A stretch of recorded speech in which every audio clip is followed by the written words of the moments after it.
In this video, I will be showing you how to create a lock screen wallpaper in Canva. Let's get started. I'll begin by typing lock screen wallpaper into the search bar to browse through the available templates. I'm going to select this aesthetic shadow template and click Customize this template to open it in the editor. Once the page loads, I'll clear the existing text and elements to start with a blank canvas. Now, I'll head over to the Elements tab and search for Women Month to find a central graphic. I really like this floral woman silhouette, so I'll click to add it to my design.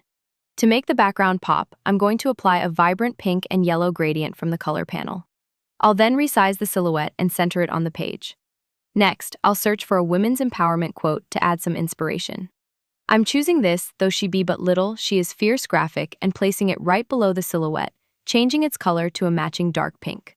To finish the design, I'll look through the magic recommendations for some decorative sparkles and hearts. I'll carefully place these around the composition, flipping some of the elements to create a balanced and whimsical look. My custom lock screen wallpaper is now complete and ready to use.